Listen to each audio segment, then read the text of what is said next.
Wayne G might disagree, but you know what? He's wrong again. So he's down to like 94% or something like that. But yeah, we will do this every week. We are starting August 2nd. We'll be live on Sundays, Tuesdays, and Thursdays here on the Triple Shot Sports Facebook page, as well as the RTF Sports Network Facebook page. And then we will be on the RTF Sports Network on your drive home on Mondays, Wednesdays, and Fridays at 4 p.m. Central, 5 p.m. Eastern. As my hero Ric Flair would say, woo! So, Jared, having a beer with Jared. Hey, look, if you're interested, go ahead and email me. If maybe we can have you on our show, or we could come on your show. Either way, it sounds like we'd have some fun. And if you are this baseball, by the way, Brandon, I'll probably just sit there and end up combing up my beard or something while you two just talk. And I love baseball, but he'll go just as crazy as you do with it. So you get along. That might be a fun episode. So if you're up for it, man, go definitely. Link up with Chad, link up with me. We'll definitely get you on the show, or we'll come on your show even, or both. I can never talk enough sports. I can never talk enough baseball. Baseball's my thing. I say it, if the Cubs aren't playing, I'm watching freaking Orioles versus Marlins. I don't care. Like I'm watching baseball. It's what I do. It's what I love. It's funny. We were having this conversation last night because they were showing on MLB Sports Network. They were showing the Cubs World Series. They had the movie or whatnot for it, the 1 hour thing that they did there. And the final out came. I said, that's the greatest sports moment of my life. That's the greatest moment of my life. And my girlfriend goes, well, what about when you met me? I said, look, there's that one. And then in a distant second, babe, is you. You kids are like, what about me, Dad? And that's why they're saying, go Cardinals, go. Yeah, exactly. But no, for real, I'm down to do this anytime, Jared. If you want to, link up, we can certainly do so. I know RTF Sports Network is always looking for more podcasts too. So if you're interested, let me know too, and I can get you pointed in the right direction to get you more airtime, get you on a network. And we're always looking for good talent. We're always looking for good people that can meet deadlines and actually produce what they say they can produce. So if Chad says you're good in my book, and we'll definitely have you on. So. Let's wrap this up. Huge ass explicit banner though on it, so maybe we hop on his show first. I put that on when I do our thing through RSS. Before it goes on to Apple Podcasts or Spotify, I always put explicit content. Yeah. So Jared says you had me at hello. So.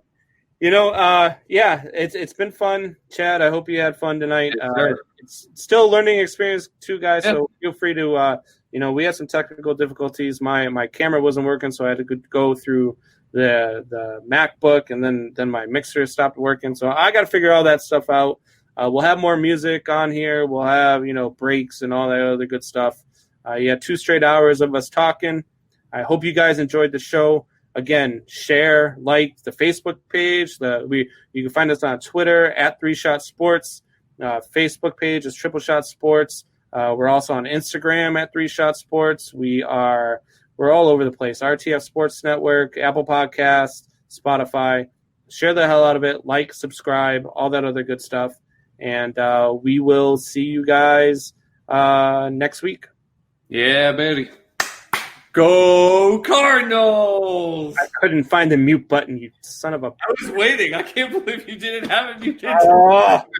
All right, have a good night, guys. Bye, guys. Thanks for joining us. This is the sound of a blizzard treat at DQ. But it also sounds like a weekend bike ride, a post-game celebration, and a sunset on the dock. Wow, doesn't a blizzard treat sound good?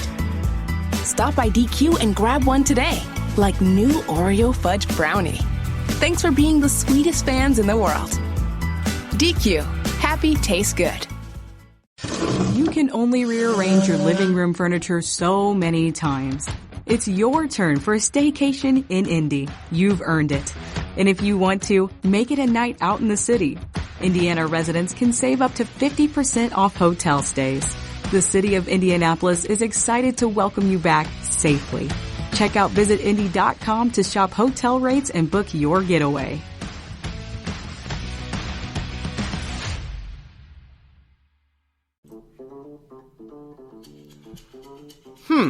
I wonder what I'll do now that I don't have to share the stage with my co-host from Twist, the Week in Sports Talk. Whatever I want. Tune in to Mike on the Mic for a fresh take on sports and life on the RTF Sports Network.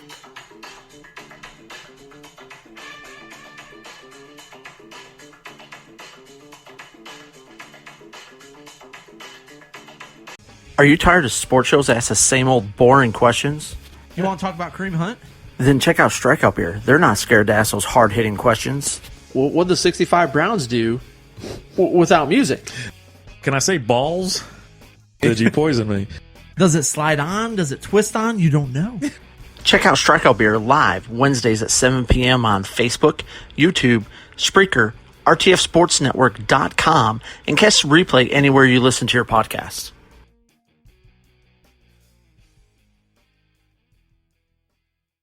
This is Jesse from the Infinity Sports Podcast. And this is Sully. Make sure to download the latest episode. You can find the Infinity Sports Podcast on iTunes, Spotify, Stitcher, pretty much anywhere podcasts exist. This is Wayne G., host of Infinity Sports, the best sports podcast in the country. Catch us on the RTF Sports Network Tuesdays and Thursdays at 1 p.m. If you aren't already listening to us, it'd be a lot cooler if you did. You want sports talk? We got your sports talk. I like soccer. You ready for your Cody Bellinger fun fact of the week? Connor Cook can sling it. We're Strikeout Beer, and no one takes sports more seriously than us. Yeah, I'm a bandwagoner. Pickle! I am FIFA Dave.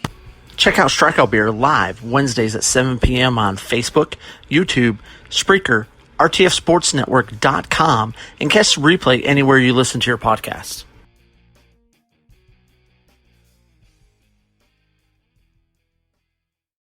Are you at home trying to figure out how to get your kids ready for another year of school?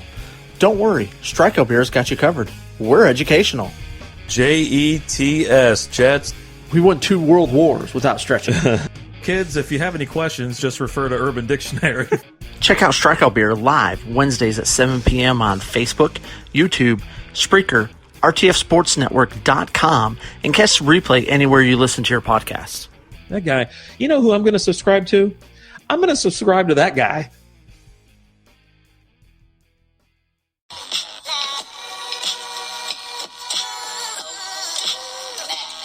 You want to hear great sports content twice a week? Then don't miss Twist, the Week in Sports Talk. Every Monday and Thursday. New time, new days, at 2 p.m. Eastern. Only on the RTF Sports Network.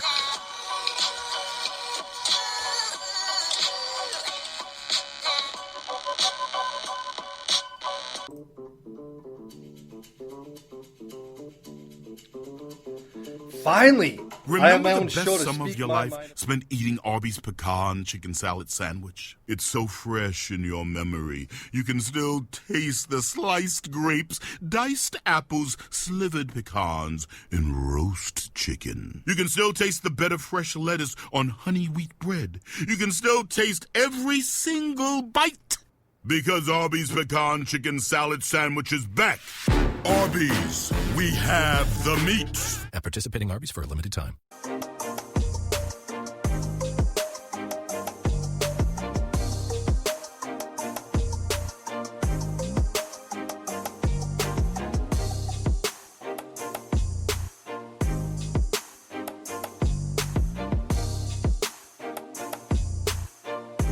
Hey guys, try to come to Stevens. All the guys reach out. I'm up there. Really? Yeah. Oh, y'all gonna get some dogs. Yeah, I think we have a running back coming. I forget his name. I gotta look at the list again. But we have a couple guys coming. Man, I can't believe they made that move. There's not gonna be any income coming in. All the guys try to come to Stevens. And we live.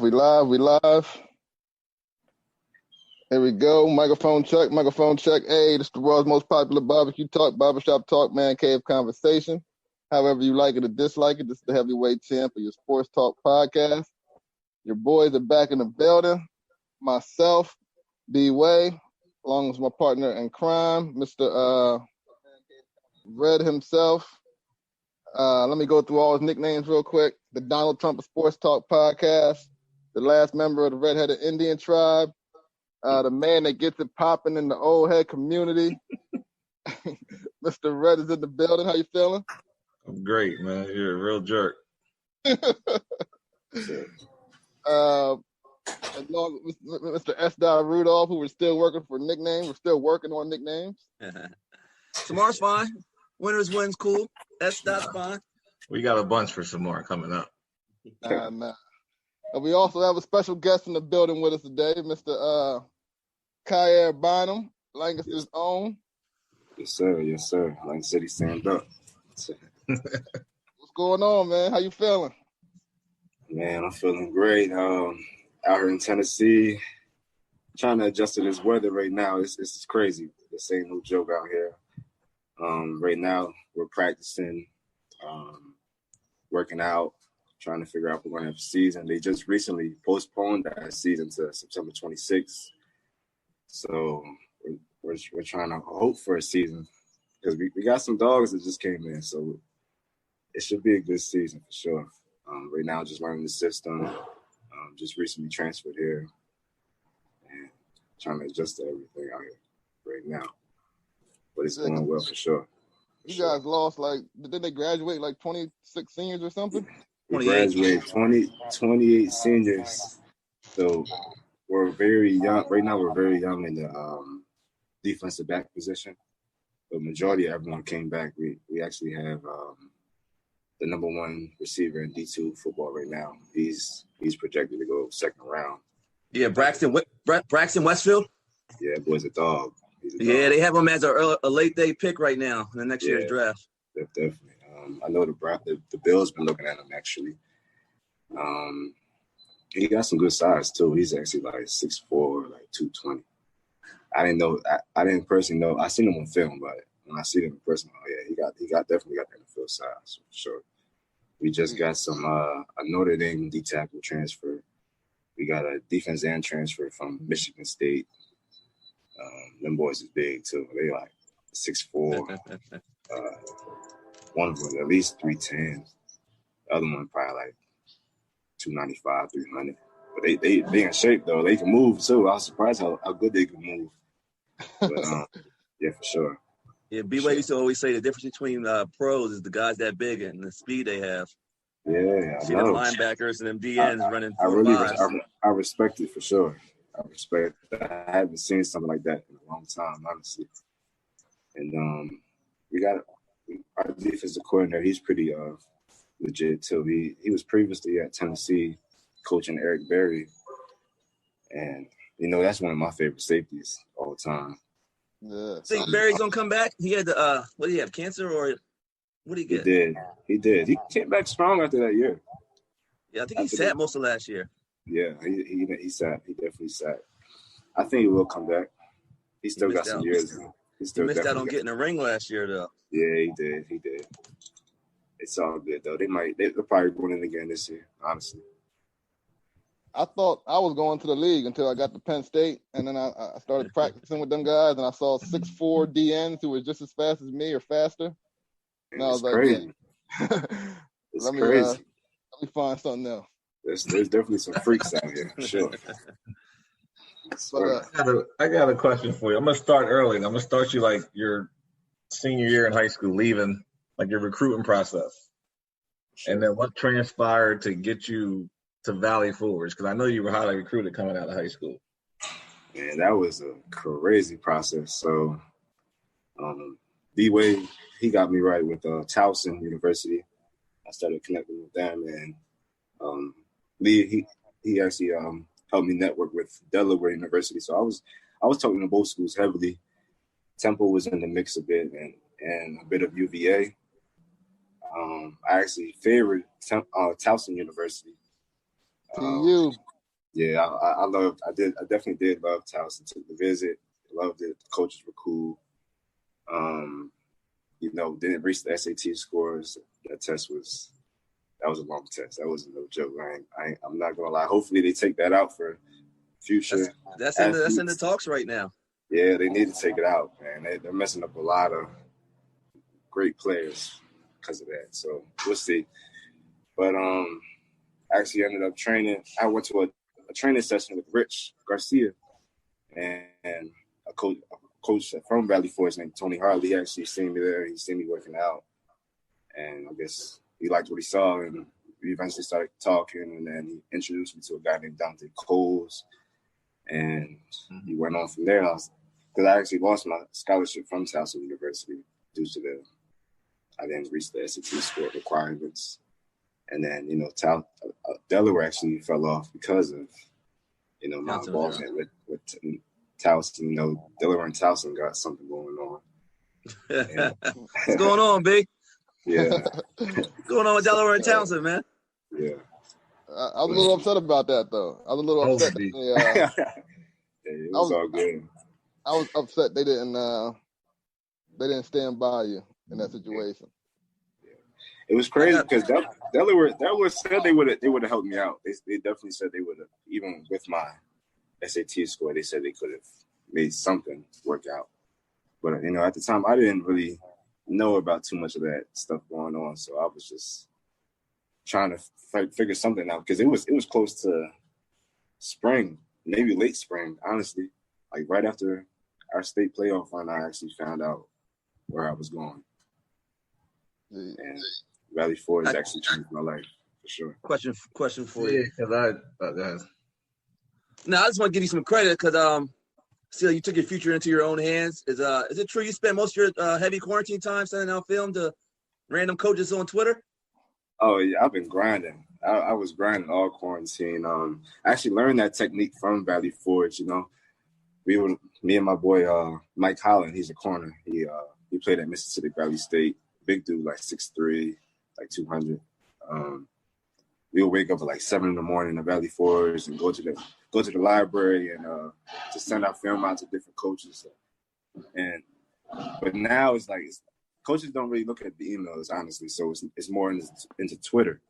So you just like you can find like, let's say, Carson Newman Athletics, and all the coaches will come up, and then you click on their page, and then it will say like more to follow, and it'd be like different universities. And so that's how I got into it. And if they follow that, I give you a lot of credit, man. It takes you put it into your own hands, and you went out there. How many tapes you sent out? Well, not tapes anymore, but videos to different coaches, you think? Man, I had to send out at least over 200, honestly. Yeah. How much feedback you get? You get a lot of feedback?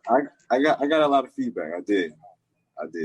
I'm not gonna lie, but I believe Carson Newman was the best fit for me, especially the way they're using me here right now. They're using me as like a hybrid safety, Sam linebacker, and they also included me into the nickel package. So I'll be playing sort of like a Tyrann Mathieu sort of position. Nice. So get to roam the field. Yeah, definitely. So why not? This is going to be a lot of Stevens questions from me. I coach up at Stevens. Sure. Your dad played at Stevens. Yeah, definitely. So when I seen your mom, I asked her, I said, why? This was your first year going to Valley Forge. I said, why did Kyer go to Valley Forge when Stevens is right up the road? I mean, not to be at every game. Yeah. And she said you weren't no one recruited you from Stevens. No one talked to you. No one spoke to you at all. I don't remember talking to anyone from Stevens, honestly. Which is crazy because we had, like I said, like the coaches up there were familiar with your dad. They called your dad Mike Vick. They called him Mike Vick. Oh no, I ain't calling him Mike Vick for real. Yeah, Coach Wysocks. Coach Wysocks was like he was like Mike Vick out there. What? I heard your dad was pretty good, man. They said your dad had all the intangibles. Oh man, they were high on Wysocks. Coach Wysocks, he was high on your dad. Brandon, do you think he didn't reach out because he's already supposed to go like small D1? No, we found out he was talking to Valley Forge. This is my first year there, so actually during the process of him going, I wasn't even working there yet. I started my first year, his first year leaving high school and going to Valley Forge. And I'm not sure. I talked to Wysock, and he said we would have loved to have him. So I don't know what the process was. I think he said something maybe like they reached out but no response or something. I'm not sure. Really? But they knew because he's so familiar with your dad. He knew exactly who you were. Hey, y'all did me dirty the first. I think it was my first season there. Yeah. I got kicked out the game and all that. I was going to bring that up too because it was like it was like the first series. Yeah, it was like you had everybody there too, man. Everybody was there for you. I was there for that one. I was like, oh, that's crazy. You know what though? It was a blessing. Yeah. I ain't need you on the field. Yeah, I was ready. I was ready to beat us anyway. I was ready to go to work. I ain't gonna lie to y'all. I was like, yeah, I'm at the crib. Oh yeah, it's that time. We was watching you warm up. I was like, man, he's hyped. He's hyped up, man. Yeah, I was like, I don't know when I'm ever get this chance again.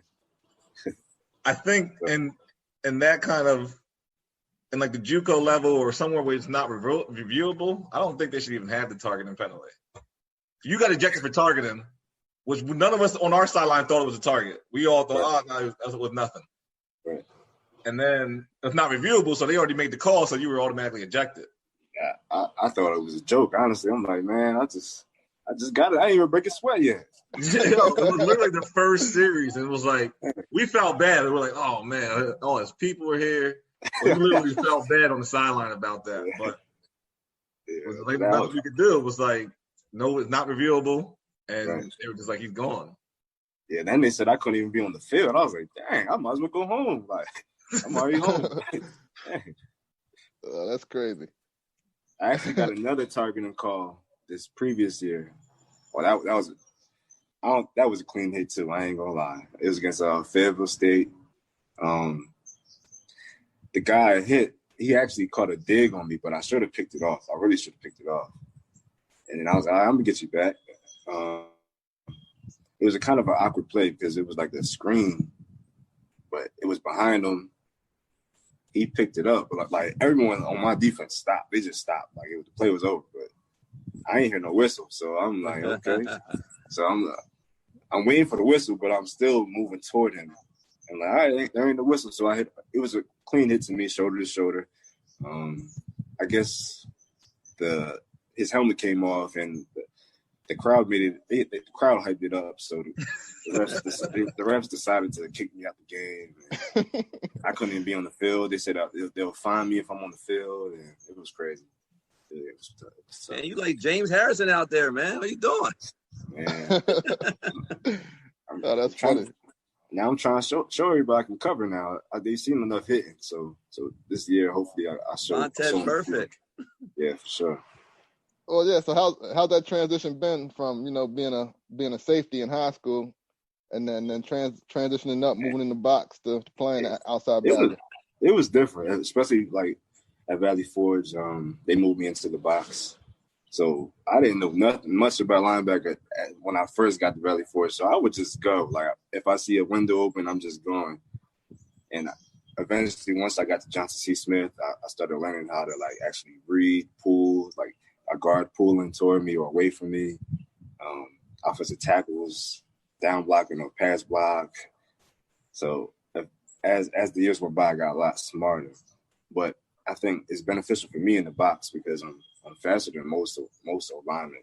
So I'm not going to play with no lineman. I'm not about to get all aggressive with somebody at 6'5", 330 or something like that. I'm not playing around. I'm just going to get right by you. So I use that to my advantage, honestly. But I like playing both safety and linebacker because it's going to advertise me more for the professional level. Yeah. You get on being in the box. So last year you started the season wearing 31, but then you finished wearing 26. Man. So it messed up your stats, and you only got 16 tackles last year. How did that affect you in the transferring process? Did it hurt you? It probably did, honestly. I don't know where the confusion got about. I actually told the people in the box that I changed my number. I was expecting the coaches to tell them like, yeah, he's switched his jersey number. So some games I wouldn't even have no tackles. I'd be like, dang, like I just had at least 8 the first half. But How did you end up changing numbers? You tore a jersey or something? They have a backup? Yeah, the O-line, they be holding. They hold all games. So my jersey ended up ripping, and they didn't want to order a new one. So damn, the HBCUs need funding, man. What's going on? Man, it's tough. It's tough. It's tough for the HBCUs. All love to the HBCUs for sure. All love, but it's different. It's different for sure. Once they get the funding up, they're going to be powerhouses. It's going to be because there's definitely athletes in the HBCU programs for sure. How many tackles you think you had? You only got credit with 16. I had no less than 40. Honestly, I had no less than 40. Because last year, I'll be honest, it was a very different year for me. You know, I was a starter. The previous 2 years, I was a starter, and then, you know, my junior year, I got hurt. I missed the entire season. So coming back, I'm thinking, I'm be a starter again. But they basically, we had to do DC. He was like, you got to work for this. So I respected that for sure.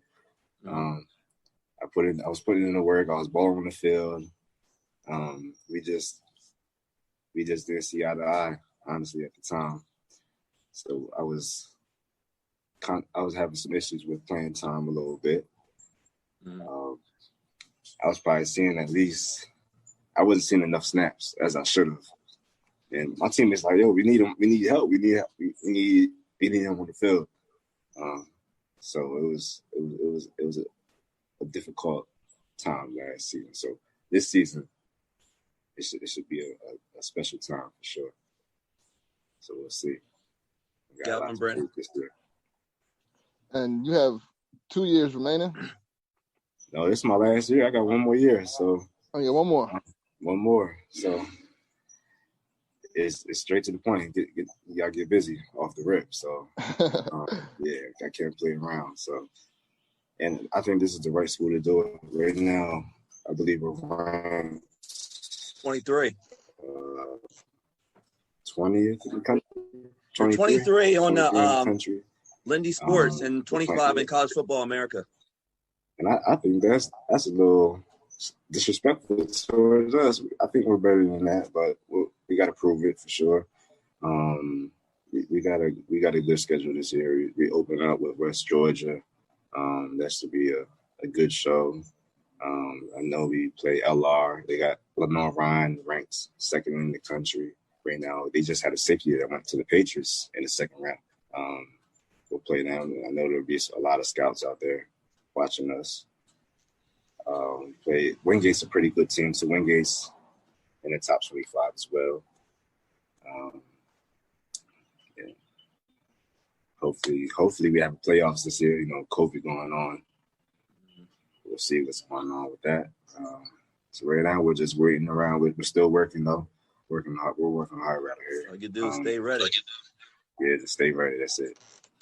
How do you think the JUCO, like your experience with JUCO, how do you think that helped you for like preparing you for where you're playing now?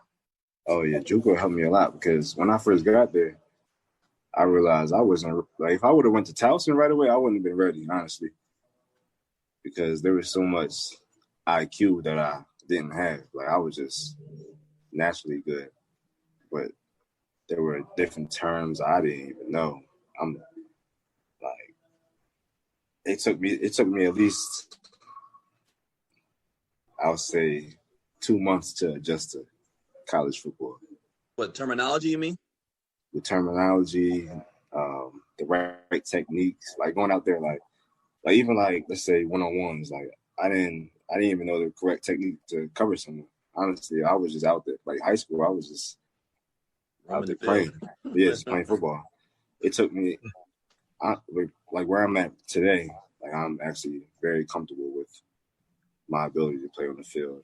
But I wouldn't be where I am today without JUCO football or that long process at all. I had to actually work. Like I had to put in some work. Like private time, my hips weren't good. My coach told me right away. He said, I asked him what I had to work on. He said my hips were stiff. And I didn't realize. I'm like, man, I felt like I could move good for my weight, but he said your hips ain't good. And I actually realized what he meant now because now I move so fluently. I used cone drills and ladders. Like I didn't use that stuff in high school at all. Yeah, there's levels of this, man. Like when you get to that college level, you think you're good. Yeah, and it's for like, sure. it's definitely levels. I got humbled real quick in college. There was a dude named we called him T.O. He had hands. He had hands, and he could route you up. But he was old though. He was old. He was like T.O. T.O. was probably like 26 at the time. I ain't gonna lie. I was 18. I was 18 years old. So I go up the line up against him. I'm thinking I'm just gonna jam him up. That dude, he got real skinny on me. He embarrassed me a little bit. I ain't lying. He did. I can't lie. He did. He played at Valley man out there. Yeah. What'd you say? He played at Valley Forge. Man out there. Oh yeah, there was a grown man. Out there. Them dudes. He played at Valley Forge. Yeah, he was at the Forge. He was nice. The one that was like 6'4". Nah, he was probably at least 6'1" though. There was a kid that was like 6'4", man. He had like 215 yards on us and like 3 touchdowns. Murder. My man Chiz. Yo, I don't know. I'm trying to find him after the game. Like, this dude's amazing. Yeah, Chiz is dog. Chiz, he's a problem. I got a question for you. So Carson Newman's defensive back coach, Antonio Gauss, he was your teammate of your Uncle Steve Israel in the NFL in the 90s? Yeah, it's a small world. So is that how you end up going there? How'd you find that out? We actually, because he said, he told me, he was like, I played for the 49ers. I was like, really? My uncle played for the 49ers. And he asked me who my uncle was. I said, Steve Israel. And he's like, really? Like, I played, that's my teammate. Like, and I was like, wow. And that's how we started connecting like that. And I was recently at Coach Goss's house, and I was just seeing everything on the wall, like their Super Bowl picture, Super Bowl run. He played with Jerry Rice and Deion Sanders.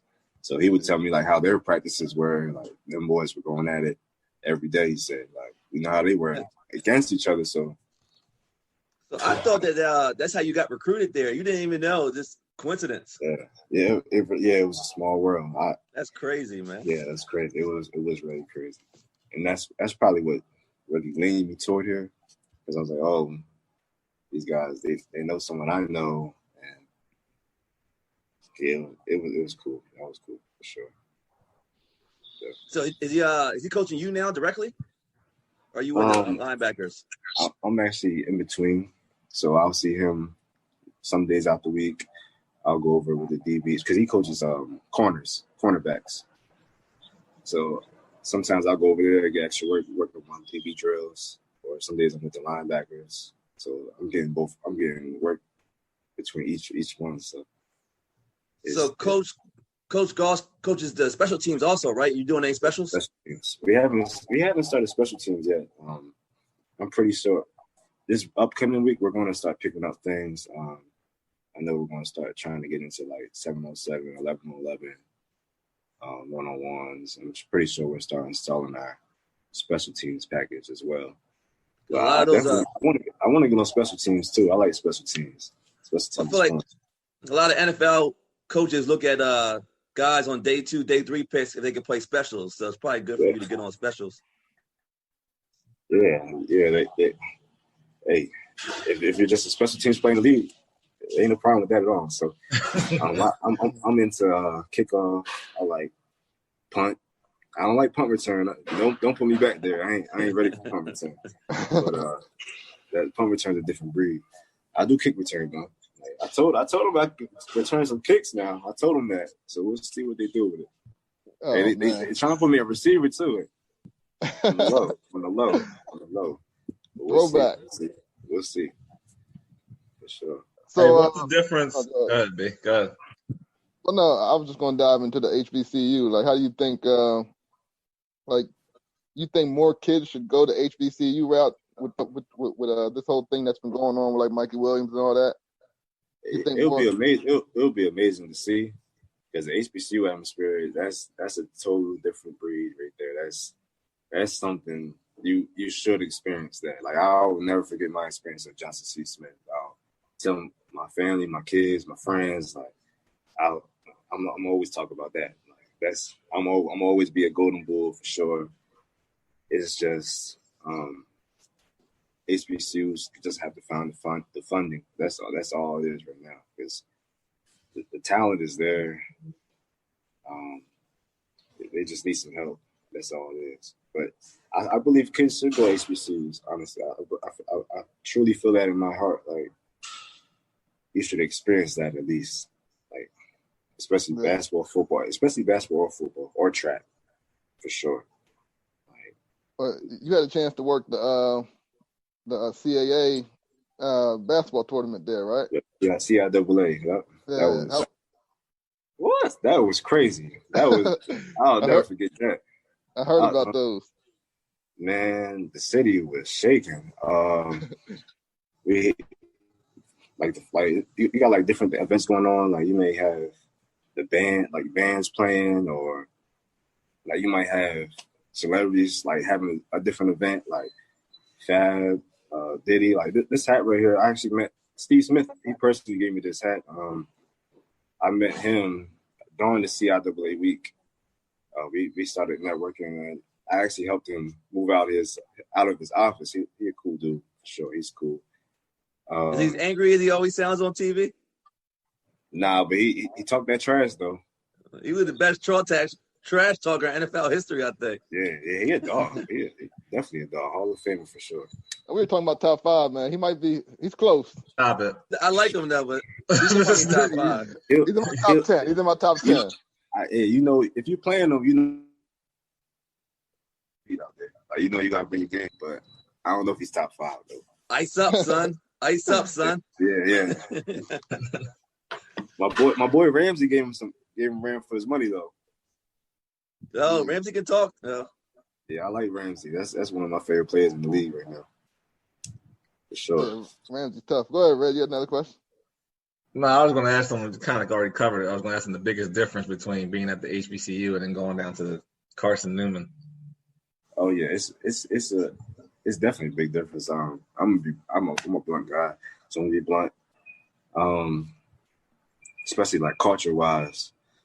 So HBCUs, you're seeing your African Americans. You're seeing a lot of African Americans. You never see, like, especially coming from up north, and then you're going down south to like a HBCU. You don't see a lot of like successful, like how many successful blacks there are in the world, and that's what I really expect. I respected that a lot once I got down there.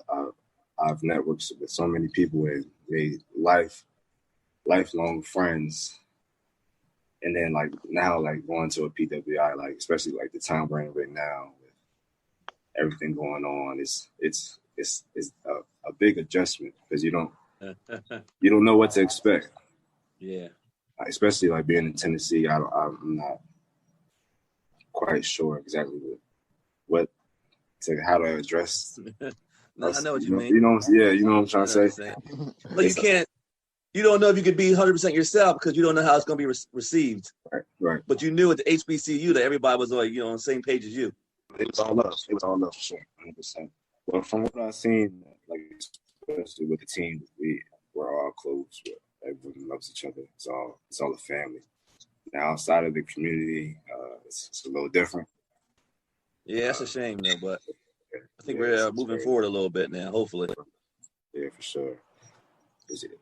Well, I don't want to have this interview without saying something because I'm big on education and getting free educations for young black athletes or any young athlete. And you already received your bachelor's in sports management, so congratulations on that. Yes, sir. Appreciate it. And now you're gonna be getting paid to get your master's, so that's nothing light, man. That's a big deal. It's not something easy to do. So, I know you want to get into scouting and possibly NFL coaching. Sure. That's your. So, what's your game plan for your masters? And on top of that, do you have any plans this season to work towards that goal of scouting and coaching? Like, you going to be in the coaches' meetings? Or are you going to look at film with coaches? How's that going to go?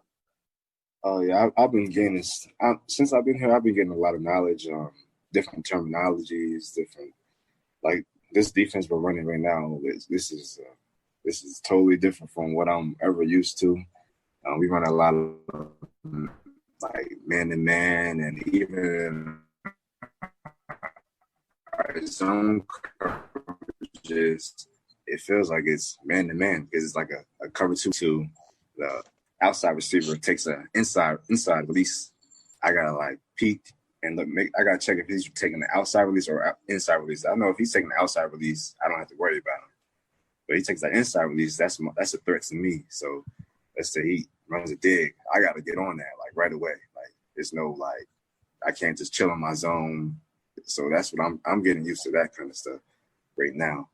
Because previously in my old schools, like we're just cover two, you just open up, get in your drop, and you could just kind of chill. Like if anything invades your space, just close it up. But right now it's like basically like everything is man to man. So it's cool. It's fun to learn though. It's definitely fun to learn for sure. You gonna spend any free time like with coaches, or are you just gonna just learn as you go through the season? Definitely spend some free time. Right now they're playing it. Well, of course the league is the original plan, but if anything, I can possibly be a GA here or hopefully get the spot somewhere else. But I've been networking with our strength coach. He was the strength coach at Tennessee, and I guess him and Nick Saban have some beef going on. Honestly, Nick Saban actually wanted him to be the strength coach at Alabama, and Coach Long is his name. He denied it. He stayed at Tennessee, and Nick Saban, his message to Coach Long was, we're going to blow y'all out every year since you don't want to come here, and they've been doing that. So they got a long history. So that just shows me how much respect he has. Like, and he's been getting this right since I've been down here. He got us sitting in these squats. These squats ain't no joke out here. I'm trying to tell you. So, I mean, B-Way could probably elaborate on a little more, but he was always talking about when he was a GA about the grind of being a coach, and you got to be flexible, willing to move state to state, city to city. Are you prepared for that? I'm ready. I'm ready for anything. Hey, I'm ready to grind. I know it's going to be a grind for sure, but whatever comes my way, I'm prepared for it. We've been traveling since we were kids, like AAU or basketball like that. Like I've been on the go ever since I was 9 years old. So hopefully I should be prepared for it. And I guess all those times will prepare me for times like this right now, or my future, whatever's going on in the future. So. Well, the future is going to be hopefully still playing in the league one day. Yeah. And then you can look into that coaching career. Right. Like one of the things that helped me out with just getting into the coaching field was I spent my last year at Towson, like helping out, being a student assistant on the staff, and that prepared me and got me job offers at the college level. And then I had to make a decision because I had a baby on the way, and the college coaches don't make too much early, so I couldn't go that route. But no, it's definitely something that I'll be excited to see you do because I know how you're a student of the game. You love it. I saw you work with kids, and like this is something that you have a passion for. So I would definitely love to see you in that realm or field. Yeah, I got something to say though. Like, hey, Lank on the come up though. They got some kids in the youth. Them boys gonna be some dogs. You just gotta keep working with them for sure. They on the come up. Definitely. Sure. I'll say that. I could definitely say that right now. I mean, speaking of Lancaster coming up, and as a sophomore, you got to play with Deontay Cherry and Aaron Swinton and my man Derek. So you got to see all them guys go on to college and go on and play college football. How did that help you out and like make you realize that you can really do this thing? They were some dogs. Like even in practice, they was like I guess they knew I had some potential, and so they was dogging me in practice. Honestly, like they was coming. So I respected that. Like they took the time to actually they seen something in me, so they would push me. Kids might as a sophomore, I was probably better than all the sophomores, but the senior like Cherry, I say Cherry for instance. There was a time we did 1-on-1s, I think Cherry. This is when he first. I don't know if you remember. He came back from IMG. Yeah. He came back different. I ain't gonna lie to you. He came back different. And he hit me with like a post corner or something crazy. And he spun me he spun me around. I ain't gonna lie, I did something crazy, 180 or something. I don't know what I did. And then that's when I said, oh yeah, I actually looked up to him after that for sure. I didn't know Trey went to IMG. How'd that happen? I guess he was down there just training. He was getting right for his senior year. That's crazy. He came back with that work for sure. Swinton went crazy too. Swinton went crazy his senior year. He did. Yeah, Swinton's senior year was nuts. Yeah, he went crazy, especially that Cedar Crest game. Yeah, he had like 6 TDs. Oh my goodness! He was doing whatever he wanted out there. But I respect them boys for sure. They put in that work. Back in McCaskey, also, you guys had you guys all came up. You all came up through just under Booby for the most part. Rest in peace to Booby. But you guys came up, all played together, and you guys won that special run and on the basketball court. Right. Where you guys were, arguably the second best McCaskey basketball team ever. Yeah. Behind us. Yeah, throw that in there, huh? Yeah, but how's that though? Just going on that whole run, and it was special. But I'm be honest, we should have won it. I'm gonna be honest, we should have won it. Like I look back, like man, we had it. Like we was there. Like it was in our hands. But at the same time, we wasn't even supposed to be there. Honestly, we came in the last seed in the state playoffs. Like our district run was terrible. We did terrible in districts. I'm gonna be honest, we did terrible. We got burnt out though. We were playing with 5 and 4 players, back-to-back games, and then we came back with our full team, and then we got smoked by Central York. They weren't even good, but we were burnt out. We got smoked. We in the locker room all talking like, hey, this ain't gonna work in states. Y'all know that. Like, we gotta get right. We got that week off, and we came back with a spark. Them boys, we played actually Abington.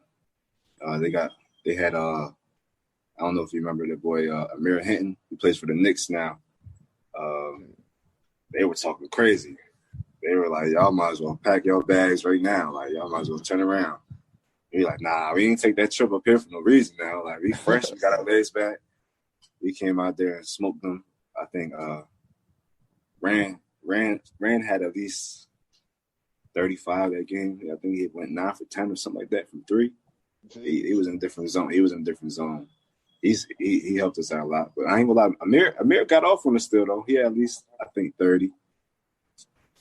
And then we ended up beating some team called Methankton. Then we hit that buzzer beater on LaSalle, and then we ran into Roman Catholic. Them boys were good. They were decent. Y'all had them though. I was at that game. Y'all had them. Yeah, we had them. We just got in foul trouble. That's all it was. Yeah. And our bench, it was tough with our bench. I'll be honest, it was tough with our bench. We didn't have too much depth on our bench at that time. But I'll say like my experience in McCaskey, like basketball, I would say that team, our chemistry, especially with that starting 5, our chemistry was crazy. And we had a few players on the bench that played with us as well, like AAU, rec,